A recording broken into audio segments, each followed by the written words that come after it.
notícias que eu acabo de trazer. Oi, Leandro, como você está? Tudo bem por aí? Tudo bem, né, Thalita? Essa imagem é fortíssima, né? Está correndo desde ontem na internet e assim é extremamente simbólico o que está acontecendo no Brasil hoje, extremamente simbólico.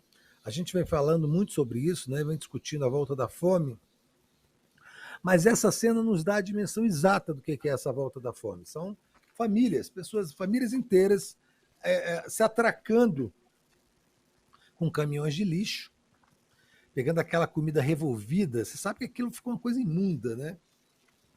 Uma coisa imunda, imunda, que misturam assim, ali, lixo orgânico com lixo não orgânico. Ali tem fezes de bicho, ali tem restos de comida apodrecida, e você tem a população em desespero, desespero. Né? São 20 milhões de pessoas que não têm o que comer. Mas são quase 60 milhões no Brasil que vivem em insegurança alimentar. Tem 18 milhões de crianças com fome. Assim, é um país que no fundo, Thalita, ninguém deveria conseguir dormir sabendo que tem 18 milhões de crianças com fome. E aí, em contrapartida, né, assim, em contrapartida a isso, nós temos um governo completamente alheio. Não vou nem falar do genocídio da Covid. É um governo alheio a essa dor. Alheio a essa dor. Que tem 68 membros em Dubai, gastando quase 4 milhões de reais, e que tem um palhaço, né, um deputado federal, filho do Bolsonaro, Eduardo Bolsonaro, tirando foto de cheque. Então, assim, é uma situação degradante. Quando a gente tem um candidato que é o Lula falando da questão da fome, uma preocupação permanente, a gente tem esse imbecil vestido de sheik, uma foto que custa 6 mil reais. Para fazer essa foto custa 6 mil reais. Debochando, é um escárnio. Né? Tem até a foto da menininha, era bom até quando botar essas fotos, não botar o rosto da menininha. Eu esqueci de pedir para o pessoal borrar o rostinho, realmente, mas essa é a Pois é, comitiva do Brasil assim, em Dubai aí. olha que gente ridícula, gastando milhões para nada, um bando de vagabundos usufruindo dinheiro público. Para nada, para nada. No meio de um país mergulhado, Thalita, mergulhado na fome. Sabe, 18 milhões de crianças, Thalita, isso não consegue sair da minha cabeça. Eu acordo e durmo pensando nisso. Olha esses imbecis fazendo selfie, dando risada, fazendo turismo, num país que tem 600 mil pessoas mortas e que tem 18 milhões de pessoas, de crianças com fome. Essa gente não merece menos, sabe, do que o expurgo, do que o exílio, do que a prisão, do que o cárcere para sempre. Aí, ó, curtindo a praia em Dubai, fazendo vídeo, eles não têm nenhuma preocupação. Esse aí é aquele idiota da Embraer, né, que toca sanfona, é o ministro do turismo, né, que toca sanfona. Olha que figura patética, deslumbrada, né? Deslumbrada, cafona. É essa gente que está destruindo o Brasil, e a gente aqui vendo isso, essa imagem das pessoas comendo lixo, comendo no caminhão do lixo, no caminhão do lixo, aquele lixo revolvido. Quando o cachorro faz cocô na rua, eles jogam ali dentro, o saco de cocô vão ali dentro. E ali, meninas, umas mulheres mais idosas, umas mocinhas ali, pegando comida, sabe? É o desespero. É o desespero da fome. Então, as nossas saídas estão cada vez mais estreitas, viu, Thalita? Mas a gente vai ter que tirar essa gente do poder e depois se vingar delas. Essa gente não pode voltar para casa e curtir a sua aposentadoria. Essa gente não pode voltar para suas empresas e curtir os seus salários. Essa gente não pode voltar para sua vida como se não tivessem feito nada, Thalita. Não pode. A gente tem que fazer um tribunal específico para julgar essa gente e metê-las num buraco do qual elas nunca mais saiam. Nunca mais saiam. Porque senão esses ratos acumulam forças e voltam de novo, de alguma maneira, para o cenário político institucional brasileiro. Sabe que semana passada eu conversei com o Miguel Stedley sobre essa comitiva brasileira em Dubai e ele chamou de férias, passeio do segundo escalão do governo, porque é isso, né? Foi todo o segundo escalão tirar férias ali em Dubai 67, se eu não me engano, componentes ali do governo. 67, isso. A um custo de 3,6 milhões. Então, assim, foi muito dinheiro público gasto para essas pessoas irem passear ali, como a gente viu na praia, fazendo videozinho, criticando a imprensa. A gente mostrou na semana passada o ministro do Turismo falando que a imprensa tem falado muito mal do Brasil e isso acaba espantando o turismo aqui no Brasil. Então, assim, é para isso que eles gastaram tanta grana pública. E, ô Leandro, voltando para essa situação de fome, né, de miséria, sabe que eu sempre lembro você e cito você quando a gente fala sobre insegurança alimentar. Porque eu lembro que uma vez me marcou muito quando você falou que insegurança alimentar é você realmente tomar café da manhã e não ter o que comer no almoço, ou de repente almoçar e não ter o que comer na janta. Então você está sempre nessa angústia de não saber se você vai ter uma próxima refeição. Então, a gente tem 19 milhões de pessoas que passam fome, de fato, que não têm o que comer. Mas metade dos brasileiros vive algum grau de insegurança alimentar. E é essa situação. Isso. Quanto é mais grave, é isso, é não saber se você vai ter o que comer depois. E eu até vou conversar com a Zezé Menezes depois, que é essa liderança da Coalizão Negra por Direitos, mas ela já até aqui antecipou alguns detalhes para mim, e eu queria repercutir isso com você, porque essa situação de fome é anterior à pandemia. Na verdade, a pandemia agravou, é claro, essa situação, mas isso é anterior. Quando o governo Bolsonaro acabou com o programa de aquisição de alimentos dos pequenos produtores, ele acabou com aquela questão dos estoques, né, que você depois bota no mercado para baixar preço, para as pessoas conseguirem comprar. Então, faz toda parte de uma política para levar as pessoas a essa situação de fome e sem qualquer esforço para que essa realidade se transforme. É isso que é muito triste. Não há realmente qualquer intenção por parte do governo e esperança na sociedade de que isso vai mudar em curto prazo. É porque todos os recursos financeiros e humanos deste governo Bolsonaro, aliás, desde o governo Temer, nesse setor de produção de alimentos é voltado quase que exclusivamente para o agronegócio, para a produção de commodities, para vendas, para exportação de soja, de milho, de carne, de gado, de produção de soja para produção de ração para gado e tal. Então, assim, não houve nenhum planejamento, nenhum plano, nada. Não se estruturou um plano de fomento da agricultura familiar, que é que bota a comida na mesa da gente, né? Mais de 70% da comida que chega na mesa é da agricultura familiar. E isso era muito bem colocado nos governos do PT. Sumiu esse dinheiro. Os juros estão altíssimos, as pessoas não conseguem produzir alimento para todo mundo. Os recursos que deveriam ser alocados para isso estão sendo dados a juros baixíssimos para grandes latifundiários, Thalita. Para grandes proprietários de terra, para gente de direita, escrota, gente terrível, gente horrenda, gente que mantém trabalhadores em situação análoga à escravidão.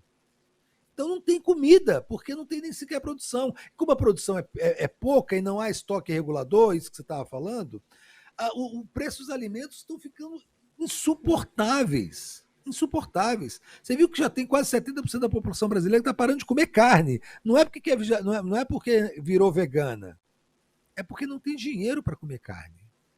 Não tem Sabe que grana para comer carne. O Alan, nosso produtor, me mandou agora uma notícia de que em qual bairro? No Jardim Ângela, que é um dos bairros mais pobres de São Paulo, você só recebe a carne depois que você paga. Eles dão ali a etiquetinha, você tem que pagar para receber a carne. É essa situação, sabe? É triste, é mercado com aquela placa de, né, aqui osso não é de graça, a gente vende o osso. Por quê? Essa situação que a gente vive agora no Brasil. Pois é. E aí tá dependendo. A gente está vivendo um dos piores momentos do nosso estágio civilizatório, é porque essas pessoas que estão famélicas, que estão famintas, que estão morrendo de fome, elas estão dependendo quase que exclusivamente da caridade alheia. E a pior coisa que pode acontecer para uma sociedade é ela se tornar uma sociedade de caridade. É muito bonito a caridade, é muito importante a caridade. O que o padre Júlio Lancelotti faz em São Paulo é uma coisa muito importante. O que o João Gordo faz, ele distribui centenas de quentinhas veganas para moradores de rua. Mas isso não resolve nada. Quem tem que cuidar da população é o Estado, é o governo. Então não adianta você ficar esperando que a ONG evangélica doe isso, que a igreja doe aquilo, que um homem de um bom coração faça aquilo. A sociedade não funciona assim. Ela não pode funcionar assim. Isso é um dever do Estado. Tirar craqueiros da rua, dar assistência e tratamento é um dever do Estado, não é da igreja, não é das igrejas, não é dos homens de bom coração. Os homens de bom coração são essenciais nessas horas. Né? São essenciais. Mas isso não é uma política civilizatória. É importante que a gente volte a ter um governo que acione as engrenagens do Estado para que haja bem-estar social para todos. Olha só, os governos do PT, né, que na verdade foram um lapso civilizatório. O Brasil era barbárie antes e voltou a ser barbárie depois. Eles tinham, isso que você falou, o planejamento de estoque regulador, de financiamento da agricultura familiar, tirou 20 milhões de pessoas da miséria. 20 milhões ele tirou da miséria. São esses milhões que voltaram.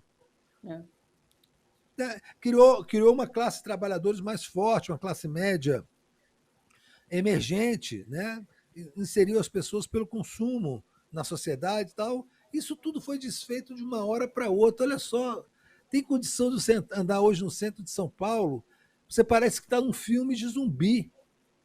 Milhares, 50 mil pessoas na cidade de São Paulo estão morando nas ruas. É uma cidade dentro da cidade. Nas ruas.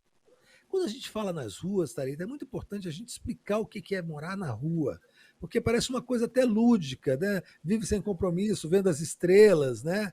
Circulando sem ter que dar satisfação.